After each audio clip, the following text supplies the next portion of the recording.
Nigeria Central Bank Governor Olayemi Cardoso there giving the decision of the Monetary Policy Committee members there to hold all policy parameters constant. We still have our panelists here in studio: Bismarck Rewane, the CEO of Financial Derivatives; Toyin Sanni, the CEO of Emerging Africa Capital, Emerging Africa Group; and Gregory Kronsten, the consultant on African economies. Let me start with Toyin here to get your initial reactions to the decisions from the MPC. Thank you. So, yes, there was the possibility of a reversal in the tightening, but it appears that the central bank governor is a man on a mission. He is determined to sustain this until we see more stability in the monetary policy environment. Specifically, I think he's gone in for further reduction in inflation rates. And like I said earlier, as long as it's still above 20%, it's still high. There is light. The light is getting closer to, not just the end of the tunnel, but the middle of the tunnel, because for the first time in a long time, we have positive real returns now at the rates where we're at. So there is the possibility of doing even more. So I think also the MPC is further anchoring inflationary expectations. So it is what it is. There's consistency, which is good. There's commitment to their policy stance, which is good as well. Let's see what happens in September. All right, and let me get other reactions as well. Gregory? Yep, thanks for that. Yeah, so I thought small cut, in fact, no change. And as Toyin was saying, so the governor's just laying out his conventional credentials for everybody to see. We had to do TINA, there is no alternative, single-digit inflation, where we're going.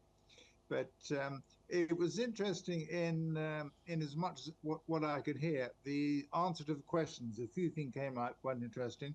Again, of course, trade surplus, investors like it. Nigerians now actually consider invest in their own currency. Oil and gas producing on OPEC level. So I mean, the picture he's painting is, yes, I mean, look, it's all moving in the right direction, but pretty slowly.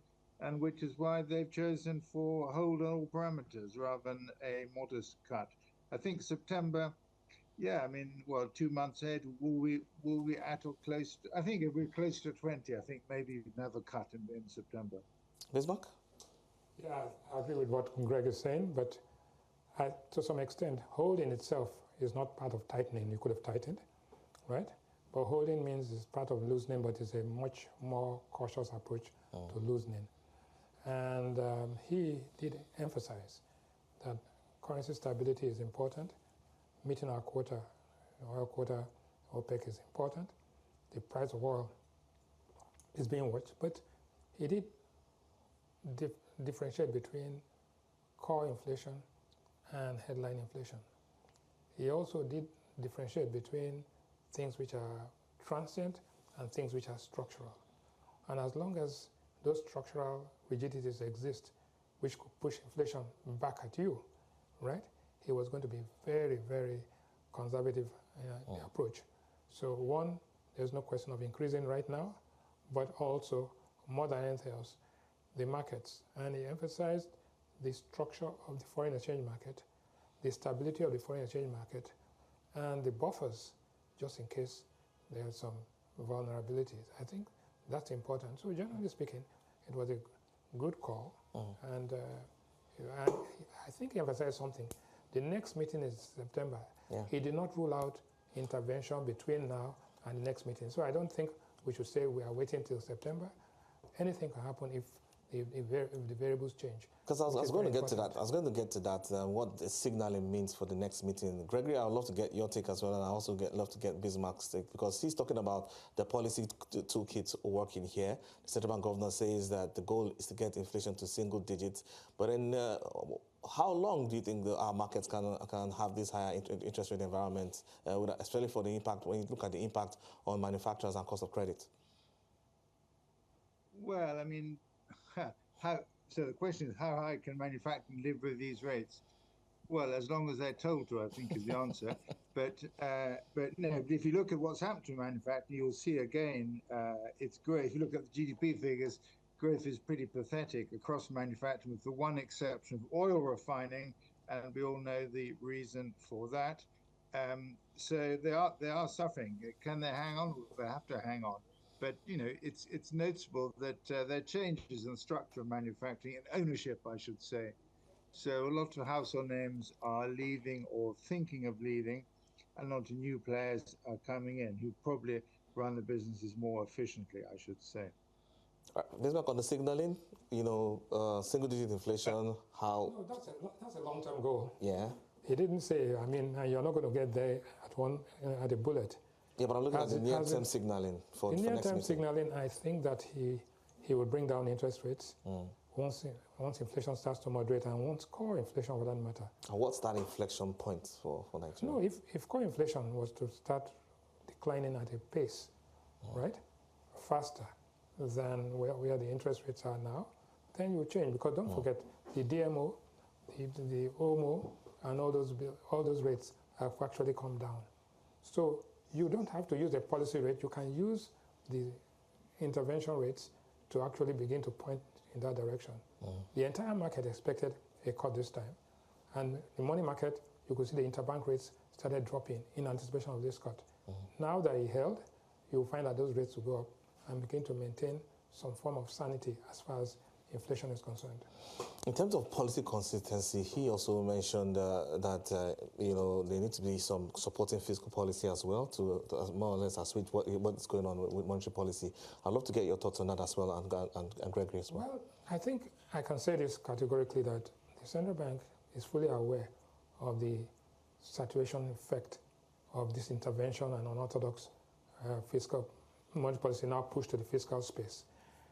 I don't think one of the reasons it's holding is to ensure that it keeps the fiscal authorities in check, right? So that they would love to do certain things, but they have to maintain that fiscal transparency is important. And also the emphasis on the IMF, which you talked about, the recommendation of the IMF, which are taken seriously both by investors and others, yes, talked about fiscal transparency and orthodox spending methods.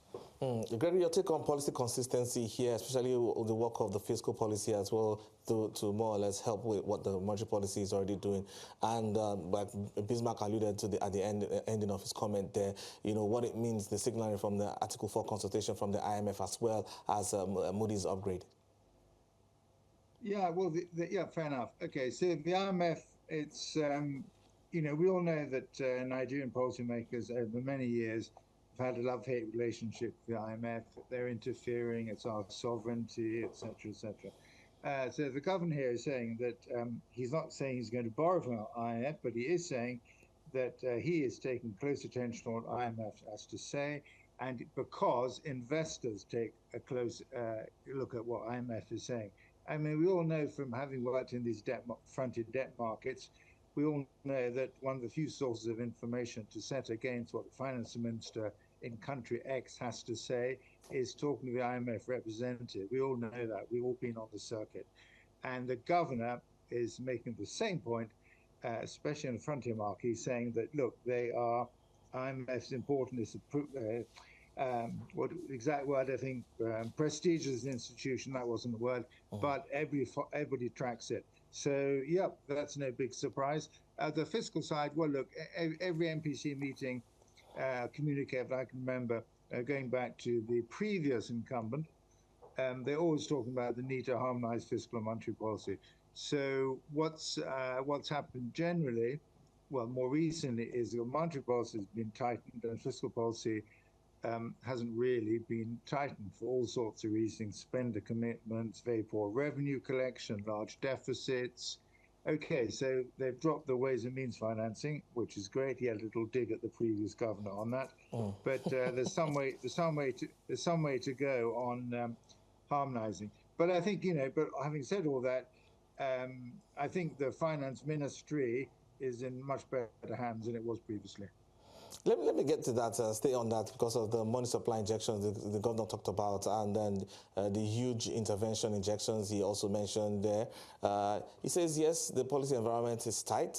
It comes at a cost, but it needs to be done. But then these are some of the challenges that they have to cope with.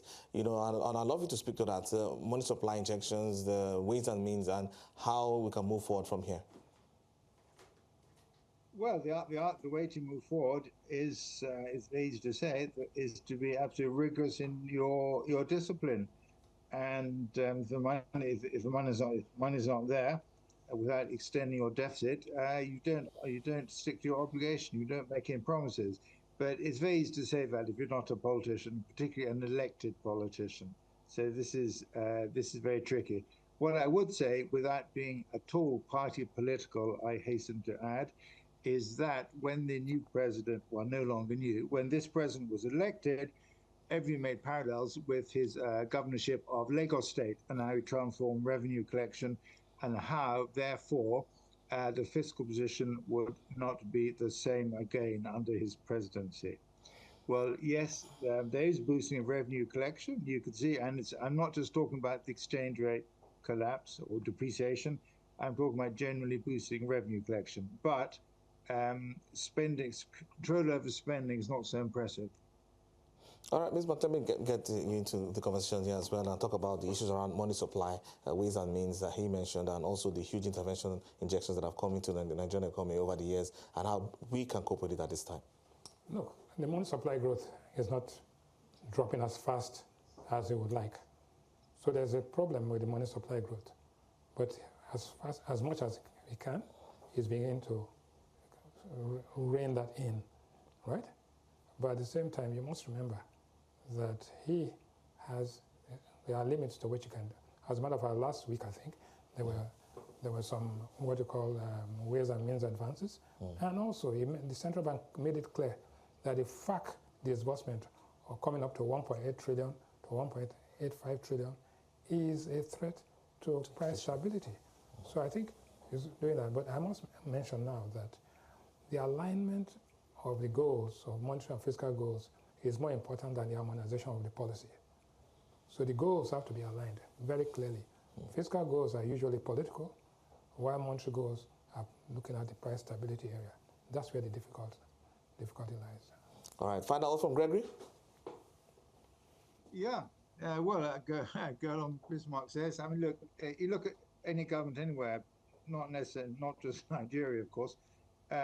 Look, the fiscal is the domain of the politicians, elected or not elected.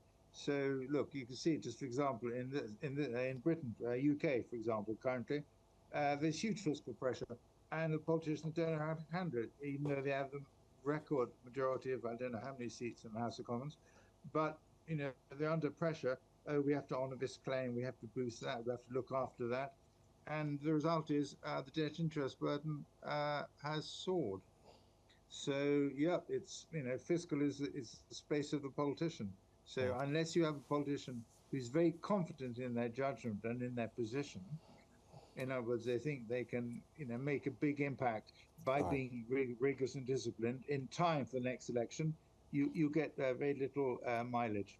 All right, and definitely quite a lot. So thank you so much, our guests, for today. And that's all for today's coverage of Nigeria's Monetary Policy Committee meeting here in Nigeria. A big thank you to my guests, Bismarck Rewane, the CEO of Financial Derivatives Company, and Gregory Kronsten, the consultant on African economies. And we had Toyin Sanni drop off there. She had to go for a quick meeting there. Toyin Sanni, the CEO of Emerging Africa Group. And thank you so much for watching. We'll wait and see what the decisions are next meeting.